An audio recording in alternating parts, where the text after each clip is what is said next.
Ê, máu này đi đi đi nên để xuống xây dựng định lao chỗ.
I think I can start. So thank you everyone for joining today to this event on the role of journalists fighting for the democracy and freedom of expression. Thank you for taking your time and being here. My name is Laura and I will be the moderator for today. Before I starting, I would like to announce that if you would like to hear the event in Burmese, please tune yourself in the Korean channel. There will be a Burmese interpreter who will translate from English to Burmese and from Burmese to English. We opted for the Burmese channel instead of we opted for the Korean channel instead of the Burmese channel on purpose because the Burmese option is quite a new option. So it can happen that maybe some participant, since they have the latest version of Zoom, they maybe have some problem in hearing the translation. That's why we opted for the Korean channel. I would like also to inform you that this event will be live streamed on Forum Asian and ADN social media platform. And there will be a running live Q&A session. And after that, after the speaker have delivered their speeches. And the event will be live streamed until the Q&A session. After that, we will stop the live stream and we will go to the breakout room session that will last for 20-25 minutes. And here the participant will have more intimate time to ask a question to the speakers. The aim of the breakout room is to come up with some recommendation from the CSO, from the participant, from the speakers on how to support the democracy and freedom of expression and journalism. For those who do not feel comfortable, for who do not feel comfortable or for security reason, you can just switch off your camera. But for those who can, you can switch on the camera, because it will be nice to see your faces. So the side event, this side event is within ASEAN Democracy Assembly 2021, and which is being held annually to consolidate the pro-democracy actor within Asia in effort to enhance awareness of democracy issues, plugging the region and unified effort to address such issues. The ASEAN Democracy Assembly will be held on November 23 and 24 at 4 p.m. Korean time. I will paste on the chat the link.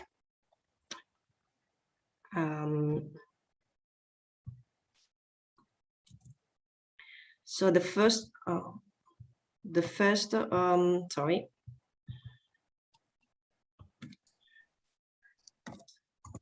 So here is for having further detail of the ASEAN Democracy Assembly.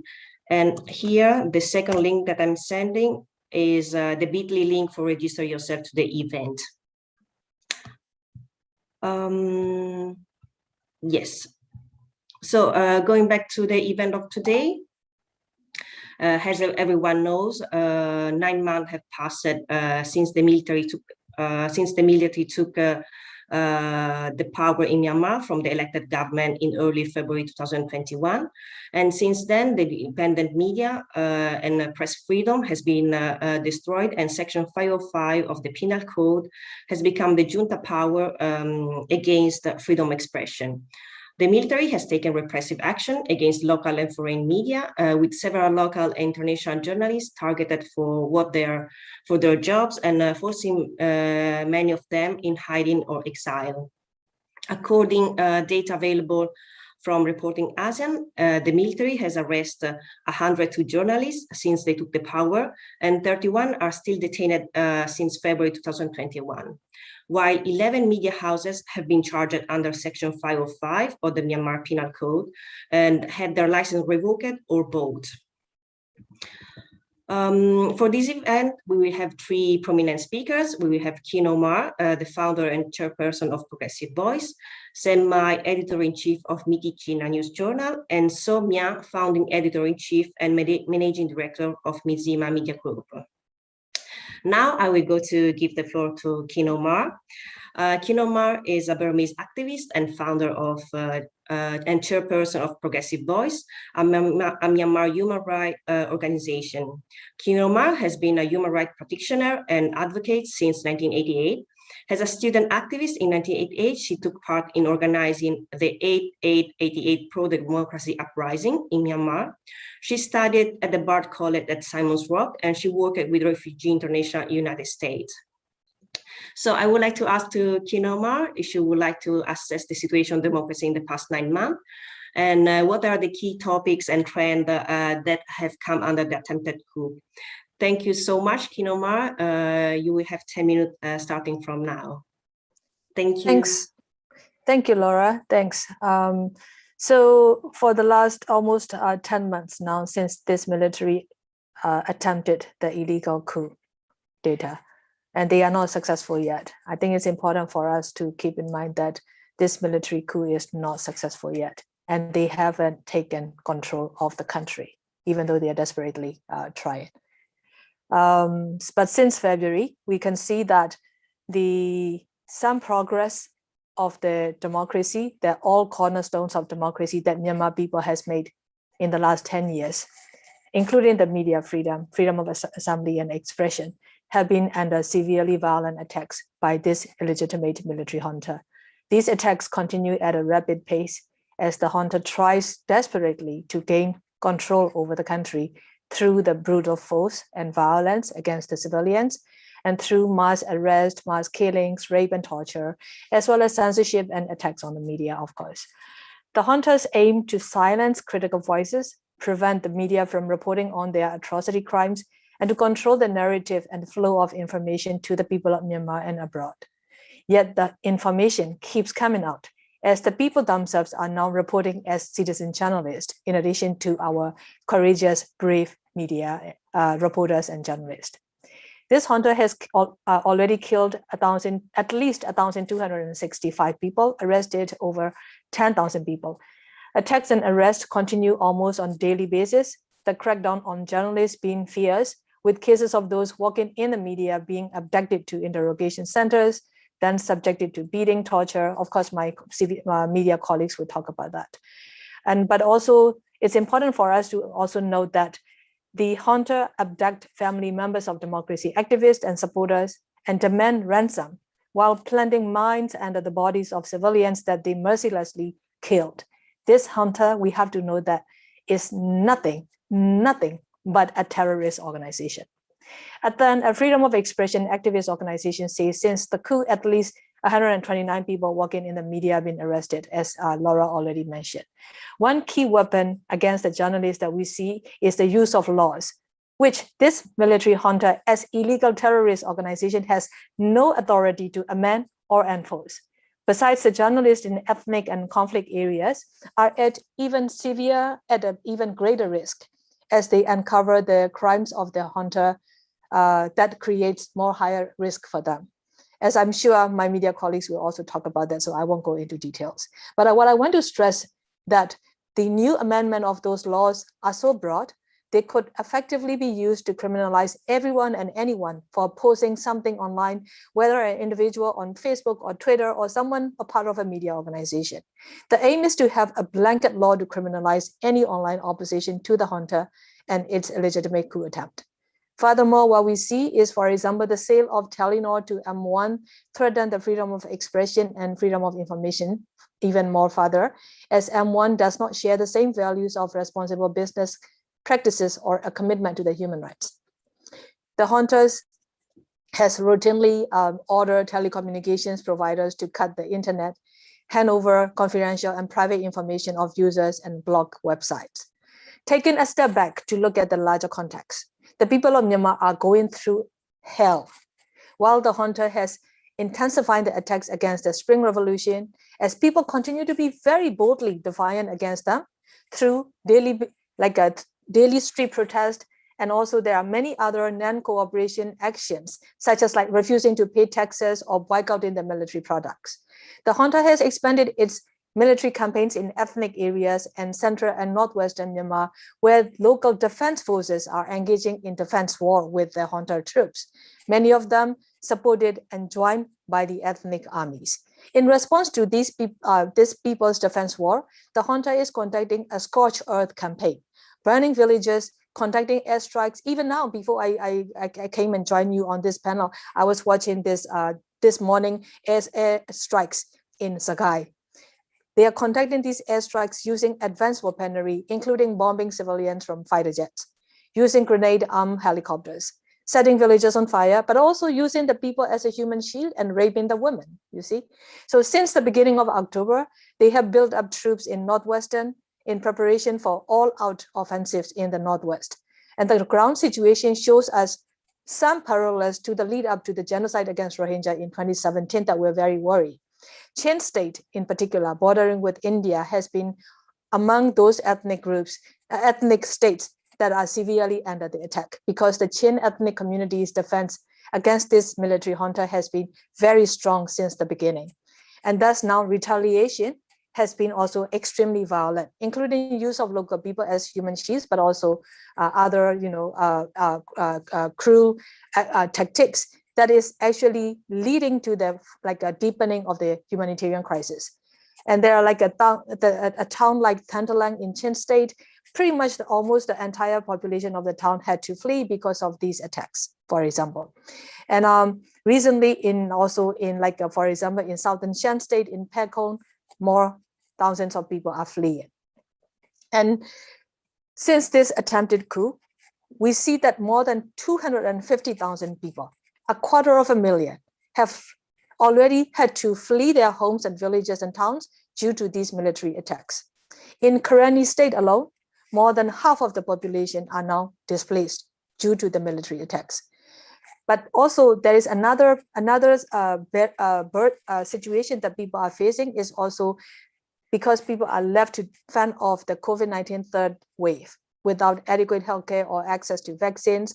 So the humanitarian crisis is further deepening, which has now left 3 million people in need of life-saving aid, according to the UN. So that's why we're calling for the immediate UN-led coordinated humanitarian response. We cannot leave the matter of Myanmar humanitarian crisis in hands of the ASEAN. We need the UN to take the lead. As recently as on November 11, the junta soldiers repeatedly gang raped 2 Chin ethnic women in Chin State. One is a 27-year-old mother of 3 who gave birth about a month ago to the 3rd child, while holding her husband at gunpoint, torturing them, this military. And there's the other woman who is a 30-year-old, 7-month pregnant, and she's a sister-in-law of the other victim. So these two women are the most recent victim of the sexual violence by this military. See that this military's use of widespread and systematic use of rape as a weapon of war against the ethnic and religious minorities been well documented over the last 2 decades, including the Rohingyas in 2017 during their clearance operations. So over the past month, we are seeing more rape and sexual violence cases and killing of the victims, including in Kachin State.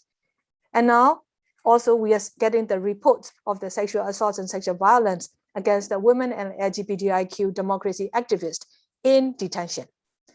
So there is just one thing when we talk about democracy today, there is one positive development in terms of democracy happening at the moment in the last 10 months. That is the inclusiveness, equality, and minority rights. The Spring Revolution of Myanmar people has brought all these diverse communities come together and work together for their collective vision for future Myanmar, the new Myanmar, that is a federal democratic union of Myanmar. This is the first time ever in our country history that has made significant progress particularly in these cornerstones of the democracy, such as this inclusiveness, whereas the National Unity Government, the National Unity Consultative Council, these diverse communities are coming together and working together. So in conclusion, what I want to actually tell you and call on the international community as a whole is, this is the most opportune time for the international community to help the people of Myanmar to move forward by recognizing and respecting the will of the people and take the stand with the people, but not shake hands with this military, the murderous military junta, in the name of democracy, peace, and development for Myanmar people. Because shaking hands with this murderous military is nowhere near democracy and peace and development for Myanmar people. So that's something that we really need the international community to really get it. People have clearly outrightly rejected this unlawful terrorist organization, and they are sacrificing everything in their life, their future, their families, and all to establish democracy. And we need the international community to understand. And we want them to support the people of Myanmar, try to address the root causes of their suffering for generations, which is the military. So this is very important. So we need the international community also to recognize the National Unity Government. But my last point is to realize this vision, we need first and most importantly, we need to stop the military's campaign of terror against the people. And we can achieve this through cutting the flow of arms, cutting the flow of money, and also cutting their impunity.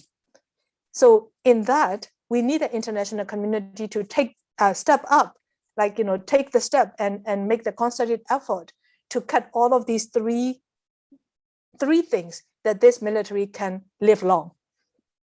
My last point, very last point.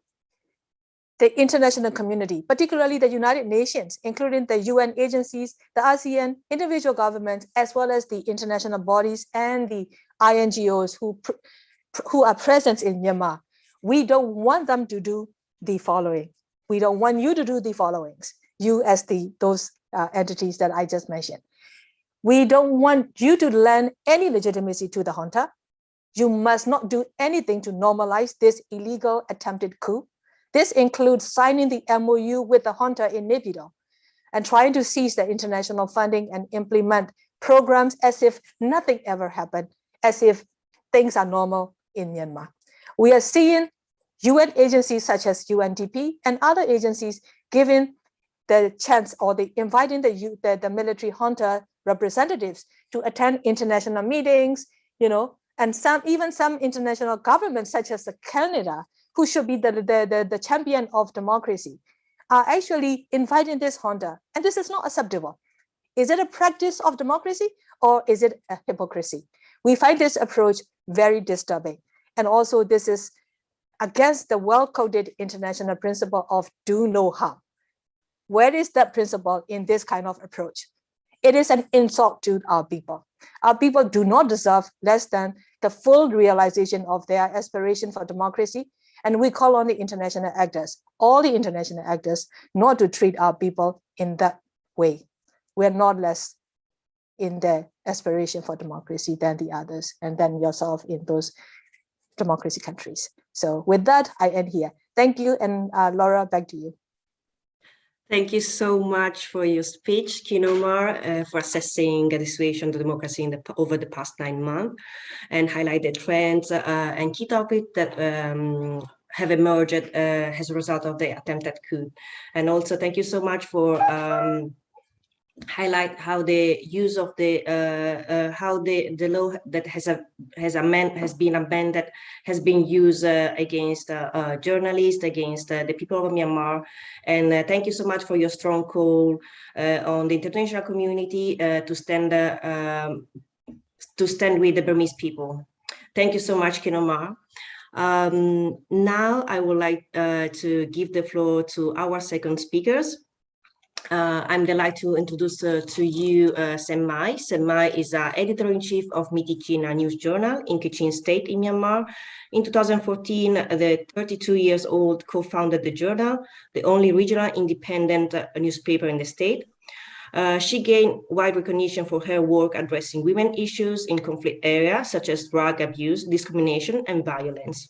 In February 2018, she won the prestigious first prize at the Yangon Photo Festival for her photo essay about female soldiers fighting for the Kachin Independent Army. In 2017, she was awarded the Best Emerging Photographer with her work about women heroin user in the jade mine area at Pakatan. Senmai has a background from BBC Burmese radio and various newspapers in Myanmar. She had a college diploma in computer science. Additionally, she's committed in educating about human rights violation in conflict zone, natural resource extraction, and legal business in Kachin State. She risked her own life to report reality from the field, and she's dedicated to keeping the journal survival in the digital age to provide quality journalism to the people at the right time. I would like to ask to Senmai if she could perhaps speak about the role of women journalists, including ethnic women journalists in disclosing the event and all the obstacles for the democracy. And what is the role of women journalists in the current situation, given that the junta is actively targeting women? Thank you so much, Senmai. You have 10 minutes starting from now. Thank you. Okay. Okay, chào alo mình là ba. Cho nó đến thằng nào bọn nó, mình cho bọn nó cái chuyện này, mình cho nó mà thì khi đấy, đến sao đại cái bài bọn nó, cho nó đến sao đại cả, cho mà rồi cho nó cái conflict area mà bọn nó, anh em anh em thấy cái này cho nó တရှိတဲ့နေရာက conflict area မှာဖြစ်ပါတယ်ကျွန်တော်တို့ရဲ့ပြည်နယ်ကတော့စစ်ဖြစ်နေတဲ့ပြည်နယ်ဖြစ်ပါတယ်ပေါ့နော်အရင်ခေတ်ဆက်ဆက်ကနေစစ်ဖြစ်နေတဲ့ area ဖြစ်တဲ့နေရာမှာကျွန်တော်တို့သတင်းဌာနတရှိတာဖြစ်ပါတယ်ကျွန်တော်တို့အဲ့တုန်းကကျွန်တော်တို့ရှိမှာပြောမှဆိုရင်ရှေ့တန်းပေါ့နော်ရှေ့တန်း area စစ်ဖြစ်တဲ့ area တွေမှာကျွန်တော်တို့အမျိုးသမီးသတင်းထောက်တွေပေါ့နော်အမျိုးသမီးသတင်းထောက်တွေကိုကျွန်တော်တို့ကရှေ့တန်း area ကိုလွတ်ဖို့ပေါ့နော်သတင်းတွားယူဖို့ကျွန်တော်တို့အများကြီးပဲစဉ်းစားခဲ့ရတဲ့အခြေအနေမျိုးတစ်ရက်ကိုကျွန်တော်တို့ရင်ဆိုင်ခဲ့ရတယ်ပေါ့နော်။ဘာဖြစ်လို့လဲဆိုမြန်မာနိုင်ငံမှာကခေတ်ဆက်ဆက်ကျွန်တော်တို့မီဒီယာဥပဒေတွေကအတက်မဝင်ခဲ့ပါဘူး။မီဒီယာတွေကိုလုံခြုံမှုပေးနိုင်တဲ့ဥပဒေတွေမရှိခဲ့ဘူးပေါ့နော်။ဆိုတော့အဲ့အကြောင်းမလို့ကျွန်တော်တို့ကအ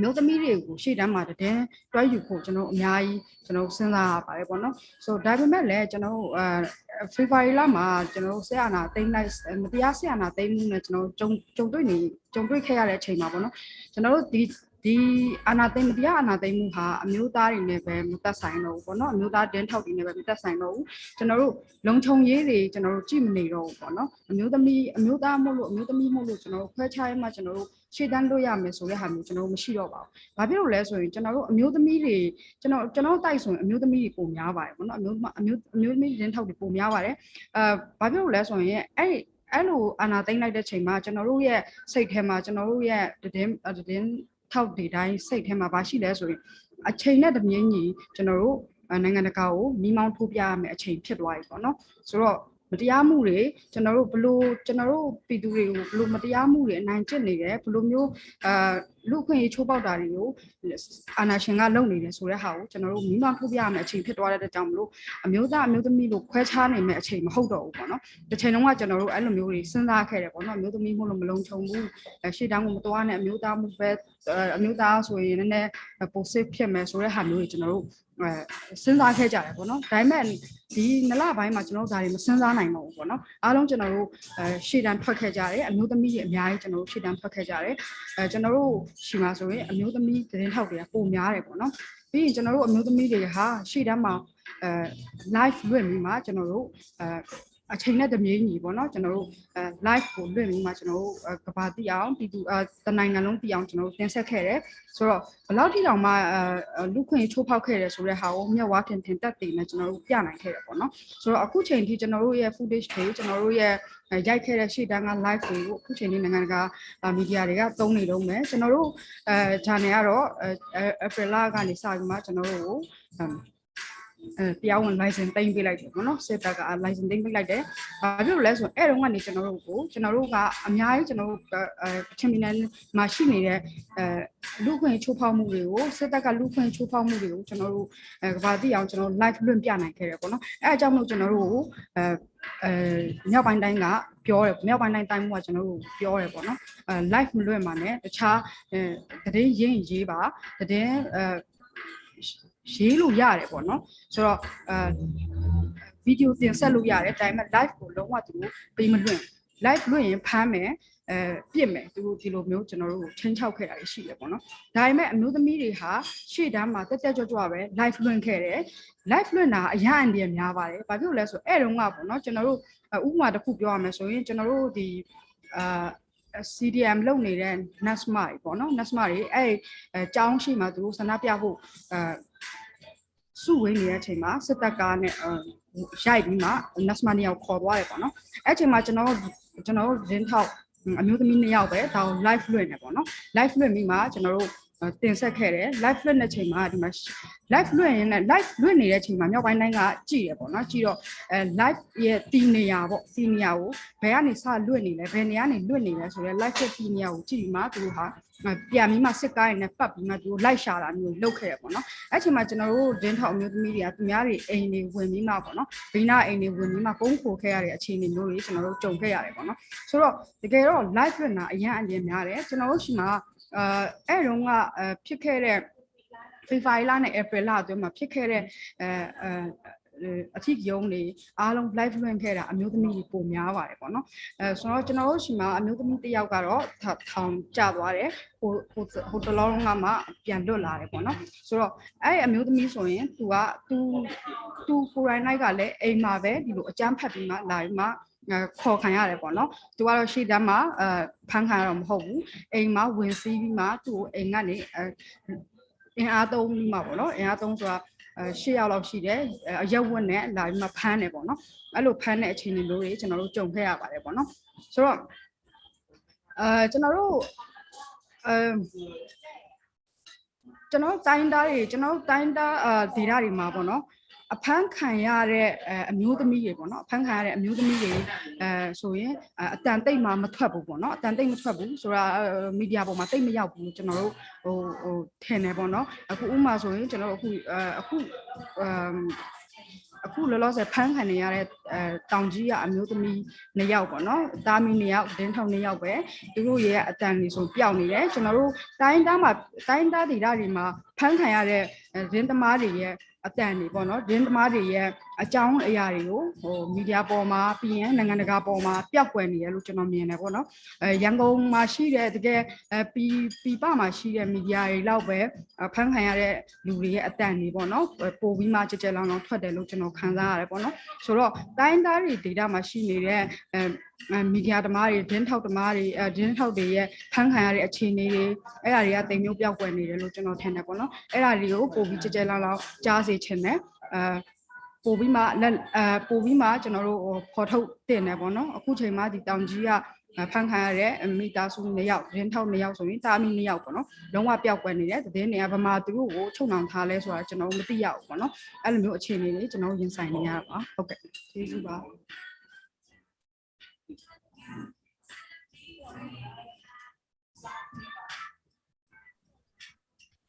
Thank you so much, Samai, for enlightening us on the role of women journalists, including the ethnic women journalists, and bringing light the events and all obstacles for the democracy, and also highlight that live streaming is really difficult and is really dangerous for doing right now in the country.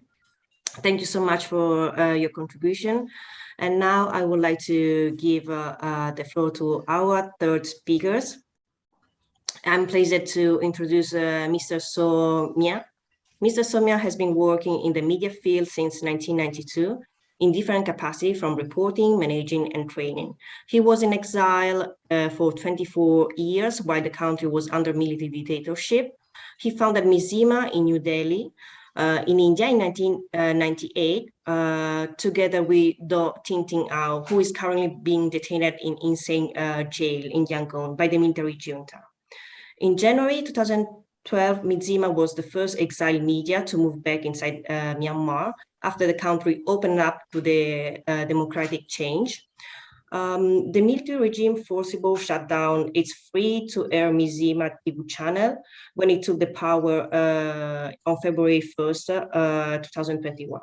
However, Myanmar continued to broadcast and publish independent news and information through 2 satellite Myanmar TV channel, FM and radio, Myanmar website, Myanmar Facebook, Myanmar YouTube, and Myanmar application, reaching more than 30 million of readers and viewers every day inside and outside the country. He and his colleagues are presently working from different locations inside and outside the country to continue to operate as independent media in Myanmar. He, along with 17 other Myanmar journalists, are being charged with 505A of the Penal Code and the Unlawful Association Act by the junta for continuing reporting and publishing and broadcasting of Myanmar. Out of the 18 members, 1 is currently in jail in Myanmar. Thank you so much, Somya.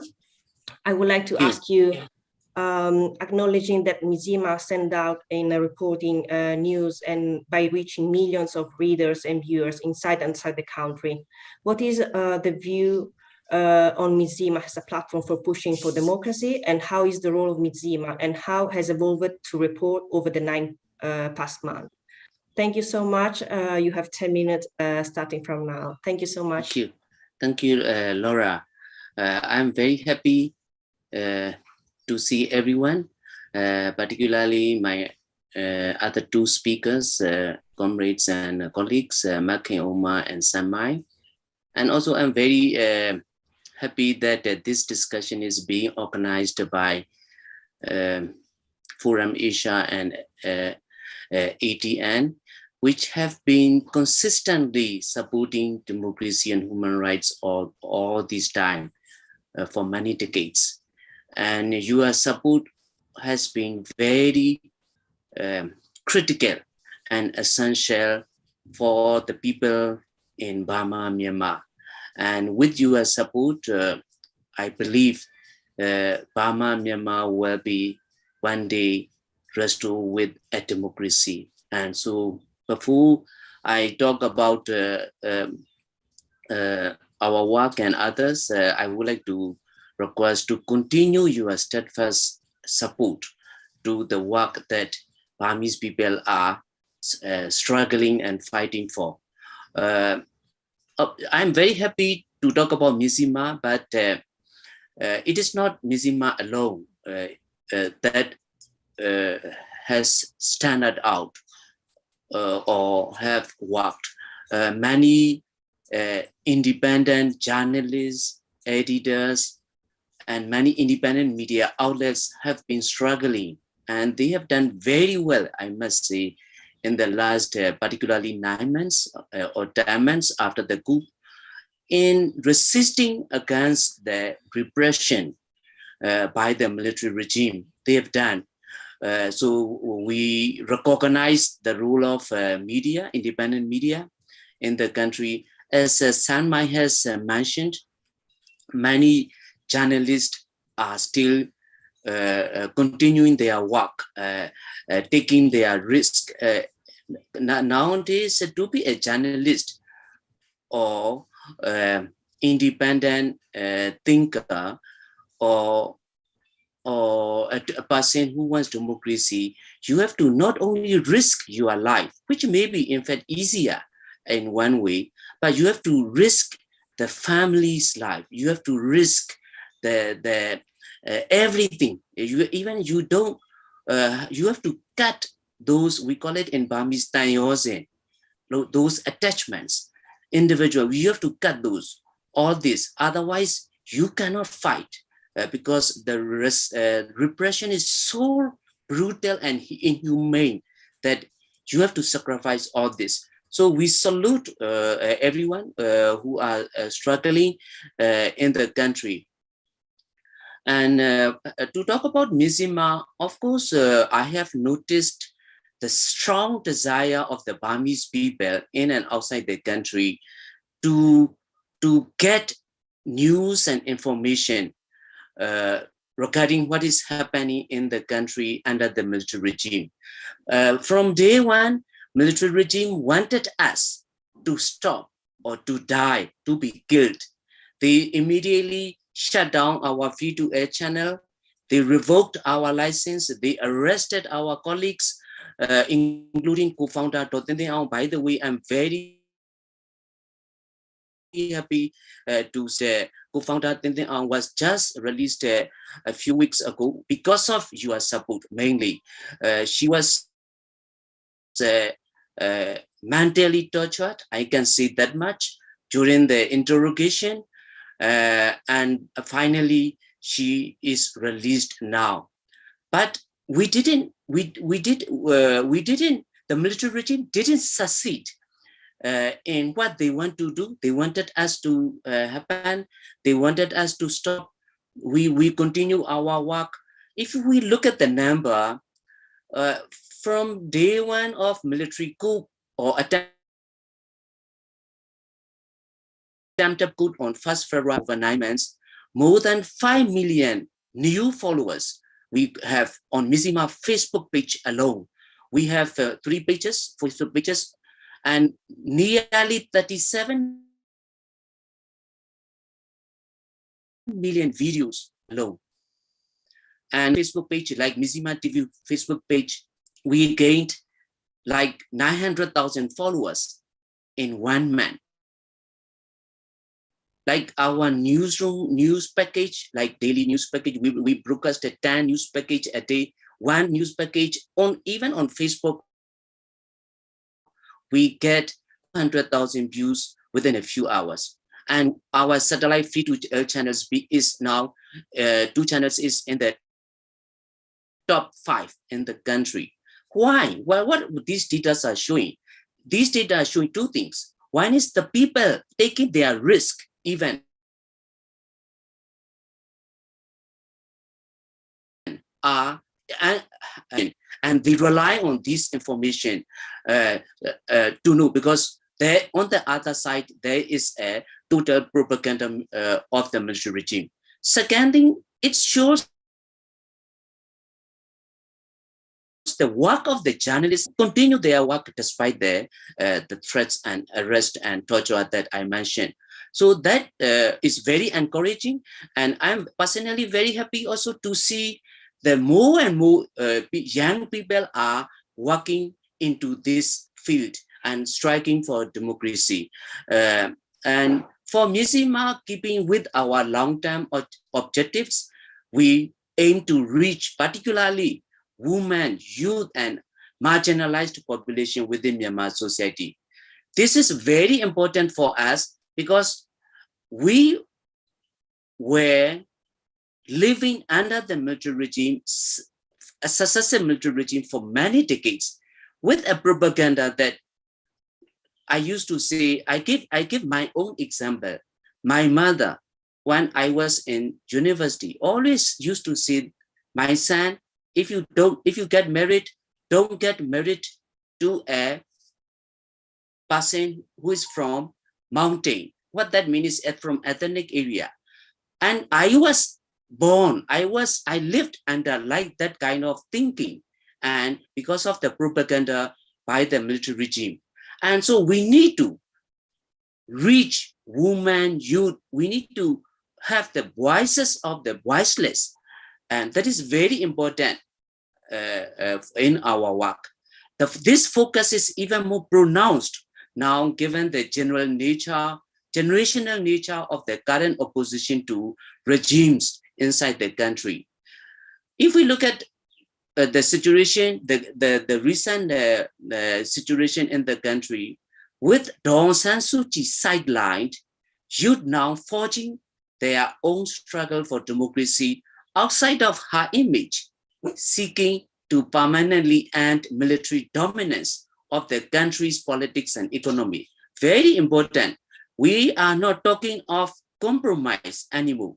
There are determination by the young people, particularly, to permanently end the military dominance in the country.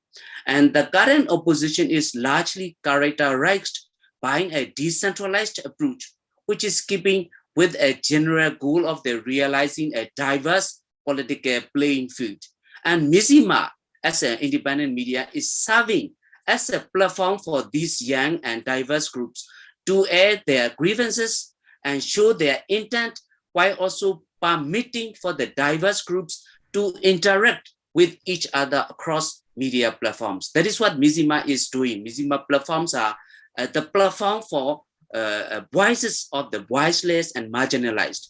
And that the data also show this. If we look at the Facebook audience in October, 37% are women, and the people between 18 to 34 years old age are reading the Myanmar Facebook pages. And Myanmar TV channel, women comprised nearly half, like 47% views the Myanmar TV channel in October. So these numbers show that what we are also focusing in. And I'm very happy also that to see now the forces, the ethnic nationalities and Burman nationalities are coming together in a shared vision, in a shared future vision of the country and society. Of course, there's a long way to go, but I'm very happy to see that the people are coming together. We are also focusing on radio that in your introduction mentioned. Why radio? Because military regime basically use its tactic of like cutting internet from time to time. And so we need to have a media platform without using the internet, but also reaching to the the remote areas, because we have a divide. The country still have a big divide between urban and rural area. So radio is very important, and we are using radio platform more and more as well as a new innovative platforms. So Myanmar basically aims to give the voice to the varied groups opposing gender rule, to the degree that they may be able to find common ground for a political future together. That basically will have to form the foundations of a future democratic federal state. That is what we are a part of that. And in the last 9 months, I would like to go briefly about 9 months. Basically, we prepared ourselves for the eventual military coup. Even before the coup, we prepare ourselves. That's why we were able to manage the period immediately after the attempted military coup. Basically, we scatter ourselves in different locations. Of course, some of us got arrested, but we were able to continue our work without any destruction. And we are now in a way normalized to a certain degree. We have a temporary head office. We have supporting offices and people working in different locations that I will not go into details for security reason.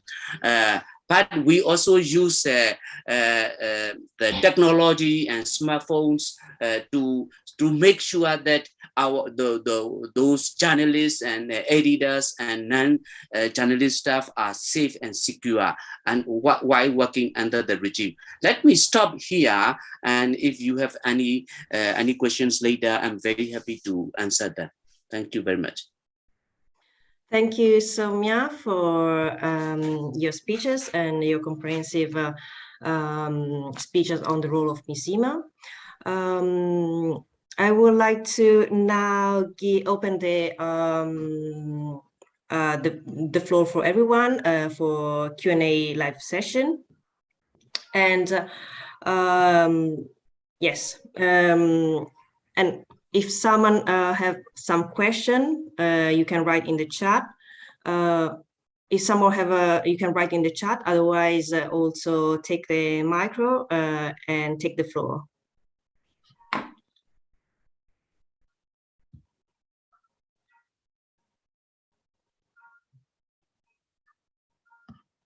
Hi, I have a question. I'm Deepanjali from Sri Lanka.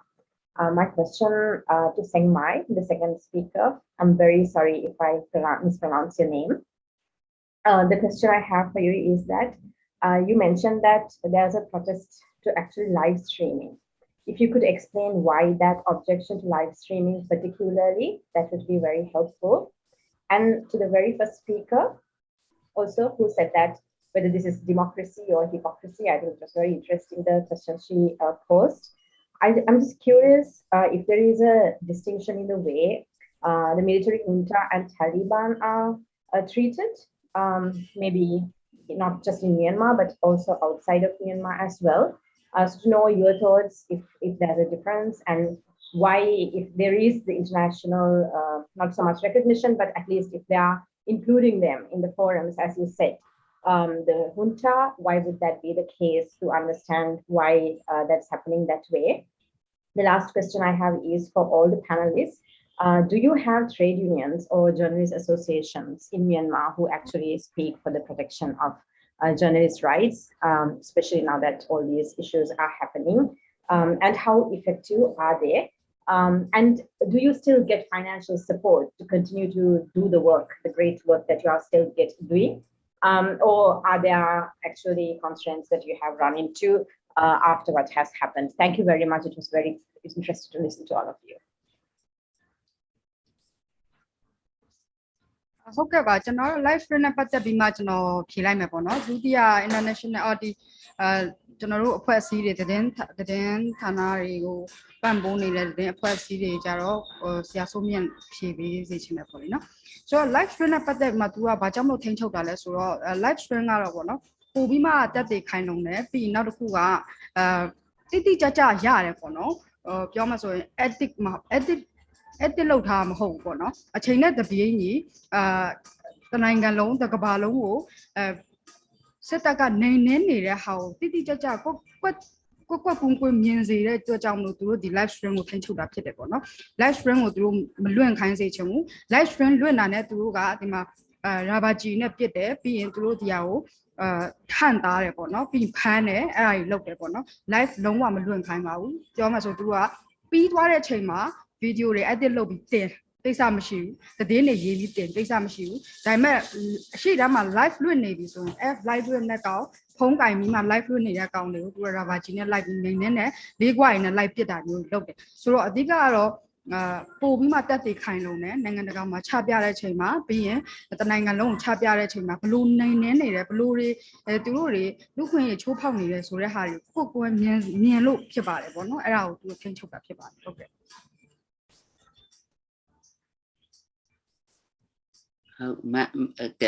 Shall I go ahead? Will you? Shall I? Okay. Please go ahead. I will. Yeah. Two points. One is the journalist associations and groups inside the country. We had a limited democratic space. I would say a limited democratic space in the last 5 years before coup.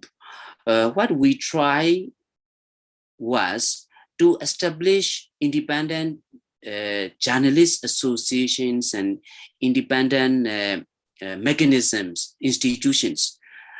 So they were working, of course, struggling as well, because it was working under the 2008 constitution, which basically gave veto power and a lot of authority in day-to-day even operation to the military regime. But even that limited space is now there anymore. The journalist association we tried in the last 5 years are not able to function independently now. Some are still there in hiding or quietly doing their work, but not an institution they can publicly work. On the other hand, the military regime immediately after the coup and until now, they are replacing these institutions one after another, including journalist associations, press council, the film association, musician association, with their own people. Plus, they are modifying and they are drafting the laws. Even the laws in the last 5 years are not democratic, but still they based on values, human rights and democracy.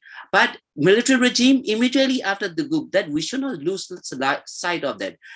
They started adjusting and they started drafting all these laws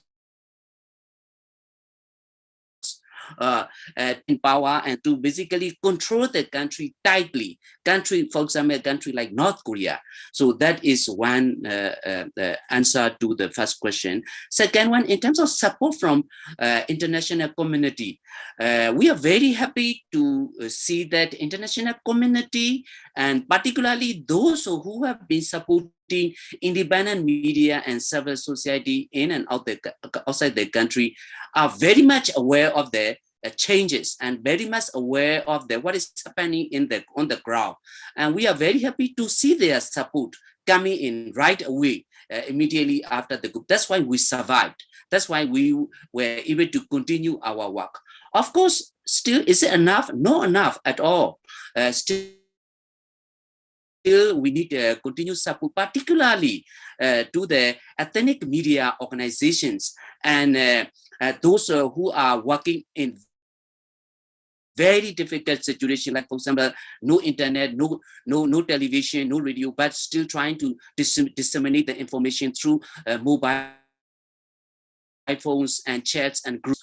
So that I think the support is still needed. And more importantly, we need the long-term support. It is not for 3-4 years. The struggle I have been this struggle for more than half of my life, and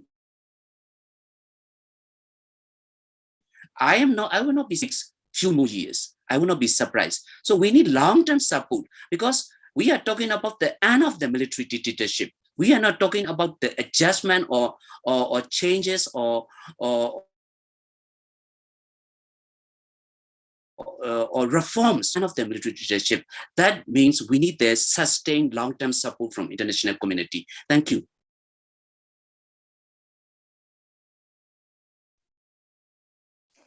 I guess it's now my turn to respond to the question, particularly on this international community. But I'm really sorry to our colleague from Sri Lanka. I didn't really catch your question very clearly. But Yeah, would thanks you? much, Thank Ken. you. Yeah, I wanted to ask you, you raised this very important point that whether this is actually democracy or hypocrisy. And you also mentioned a couple of points that are very important.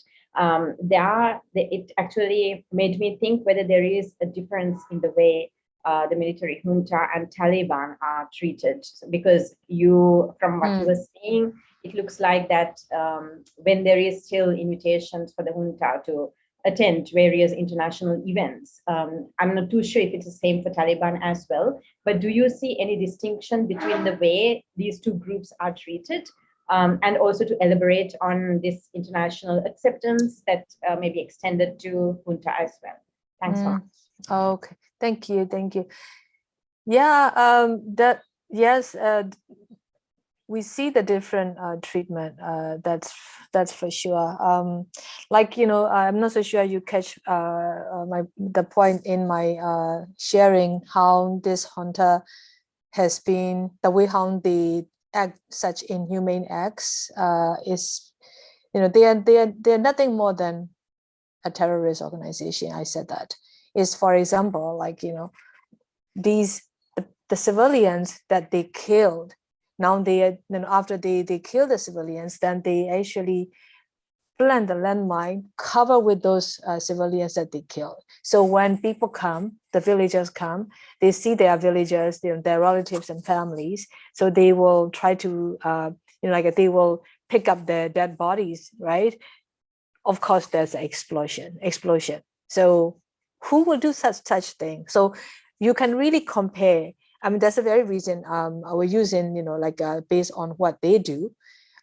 This group is nothing more than, not only they are illegitimate and illegal, but it's also a terrorist organization. But then how the world is responding to them, and that's where I always try to compare is especially in the recent weeks, we're seeing more international actors giving such recognition, inviting them to speak in the high-level meeting, where the UNDP organize, or where Canada is part of this, AEM Canada trade meetings. So basically, even before I joined this panel, there is the media already reported the Myanmar police chief, who is responsible for the atrocity crimes in Northwestern. I have shared in my talk. He is going to be attending the Interpol General Assembly. Can you imagine Interpol General Assembly, right? Interpol supposed to be basically arresting the international criminals, whereas this criminal is going to be attending on behalf of Myanmar. Like I mentioned the name Canada as a country as an example. So this meeting that the junta's representative just attended, I mean, Canada, that we see Canada as a leading democracy. And also when it comes to Myanmar human rights situation within the UN system, Canada is kind of at the forefront. When it comes to the women, peace and security, or the sexual violence in the conflict areas, Canada is part of the group of a champion. In a way, you can think they will be actually taking the stand very clearly, right? But then we don't really see that, taking the stand clearly. But you see this being be hypocrisy with their democracy. Like on one hand, they're showing like that they care for human rights protection, but then on the other side, they are still willing to shake hands with the hands of this military that is stained with our people's blood, and I don't like, yeah, I mean, just it's really like I said, it's really bothering, it's really troubling. But also if you see of the past few years, in 2017 genocide against the Rohingya, after that, even the UN said that they failed. They said it is their own systemic failure in dealing with Myanmar.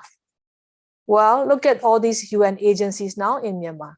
After 10 months, almost 10 months of this coup attempt by the junta, they are still willing to, and perhaps even already this in the process of, or already signing these MOUs to continue their programs.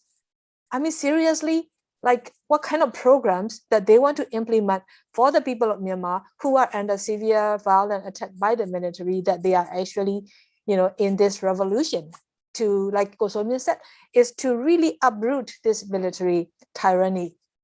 So I just, yeah, I mean, I'm not so sure I'm really answering your question, but I can see how also the international slow and ineffective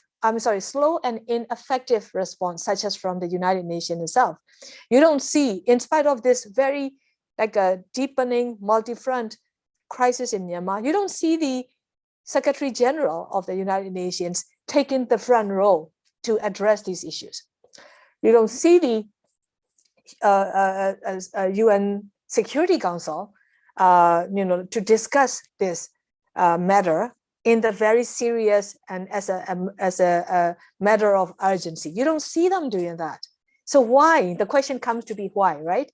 And then especially what is more troubling is when these so-called these democracy countries are doing that, then it gives us, it leads us to question the motive behind why. Is it because of their businesses are there, like Japan, for example, or the Canada, for example, or like, I don't know. I mean, just we know that there are a lot of business interest in our country, and there are a lot of business deed that has been made. So, yeah, I mean, that's why we are calling for the cut of the money, financial flow to this military, and we're calling on these governments to impose the targeted sanctions against this junta and target their military businesses and their cronies' businesses, because after all, you see these countries' businesses investing, giving the money, like a Canada pension fund, for example, is, their money is invested in their businesses with the Myanmar military, for example. So yeah, I mean, what else can we think of? Like, what would be the motive that they're not doing what they should be doing as countries of democracies? Yeah. I'm not so sure I really answered your question clearly, but that's, yeah. You did. Thank you very much. Thank you so much. Actually, I see that there are other questions on the chat. I will go a little bit up.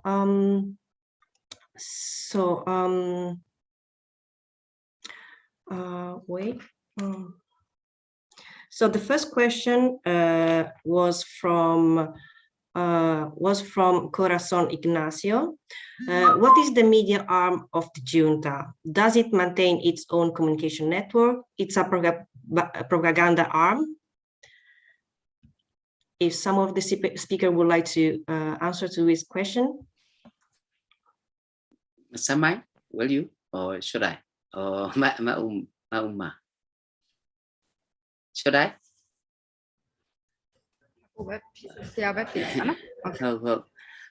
Yes, the military have used the media. They have a slogan in the past, and they continue that kind of a strategy. Basically, to fight an independent media, they use their own media. So they have the state media, state control media, television channel, which are used by the public money. They have newspapers, a daily newspaper, which is again funded by the public money. And they, more than that, what they have been doing now in recent, particularly after the coup, is they also are supporting and financing some of the online media outlets, which they used as a part of their propaganda machine, which is very clever way that they are doing. What they basically, they are using these media outlets, online media particularly, is okay, they can report on the ground, but they should not report, or they cannot report about the killings by the military. Okay, they can report about what is happening, like for example, people going around and going to the pagodas, but they cannot report about what is happening in the ethnic areas in terms of fightings and in terms of what is happening with the displaced people. So yes, these medias are used and set up and propped up by the military regime to basically channel this military's propaganda very carefully, apart from using their traditional so-called state media outlets. So that is one they are using. Another question here related to this is whether CNN and Al Jazeera are there. No, we don't have CNN and Al Jazeera in the country, but you will be surprised to know that BBC, Burmese service, VOA Burmese service, RFA Burmese service, these are international media working particularly on Burma, Myanmar. They are allowed, their licenses are not revoked in the country. Of course, there are two categories. Organizations like MISIMA and DVB and Nichina Journal, they are regarded as local media, and the government issued the license to do the media work. For the international media like BBC, Burmese, VOA, Burmese, etc., they are working as a foreign correspondent club in the country. So military regime allows them until now. Of course, those who are working for such media organizations cannot expose where they are and who they are. They are basically also in hiding, but they are allowed. Why military regime do not stop them? Or because that is what military regime. Oh, we allow BBC, we allow VOA. That is how military regime use divide and rule all the time, almost in every sector, including in the media. So people should not be confused that if BBC is there is a media in the country. No, that is how they use it. I'm sure, because we know we work closely with these media outlets like BBC, VOA, RFA, and we even Mizima broadcast some of their content through our television channels, satellite channels. They are also risking their life, but the military regime for sure gives allow them to work still. Hopefully they could continue doing so because at least they are there. They can also have some kind of limited movement in the country. So that is my answer to the questions. If I may add just one point to what Gosomyan said, also those media outlets, they largely depend on the local media, like Myanmar, or the like ethnic medias, or even the citizen journalists, who are actually like impacted, suffering, and witnessing. So basically, they are the source of those information. So that those international media outlets like BBC, for example, I think this is something that also, we see that is that's how they are able to cover their news. But something that I find it also lately, I find it also, I'm not so sure what Gosomya think, but I think I find it a bit challenging to see some, like, Voice of America, for example, or even BBC. I think both. The way how the media will interview and cover it's a bit troubling to me is like that there seems to be more kind of like a, I don't know, like a what do we call it? They seem to be more care, like a thinking of their space in Myanmar, and therefore kind of shying away from some of the key issues, concerns happening on the ground, or even like, people being interviewed can be very pick and chosen, only pick and selected based on their editorial kind of, like a judgment, which I find it also quite politically biased at the same time. So, I mean, just my opinion. Thank you so much to Kinomar, Somya, and Semmai for answering to the question. Actually, there are still other questions on the chat, but since we are running out of the time, I will just split the participant in a breakout group, and maybe we can address this question in the breakout group. So I would like to remind that there will be one breakout room facilitated from a colleague of mine in English, and Mr. Somya will be assigned in this room. And there will be another room that is the plenary for Burmese speakers that will be facilitated by a resource person from Progressive Voice. And Semmai will be assigned in this room. And Burmese participants can join either the English and the Burmese room as they feel comfortable. However, since in the Zoom, in the breakout room, the interpretation option does not work, will be only in the plenary. So I would like to ask to a colleague of mine to start if we can choose which breakout room where we would like to go. And also, Kinomar, you can choose in which breakout room you would like to be. Thank you. How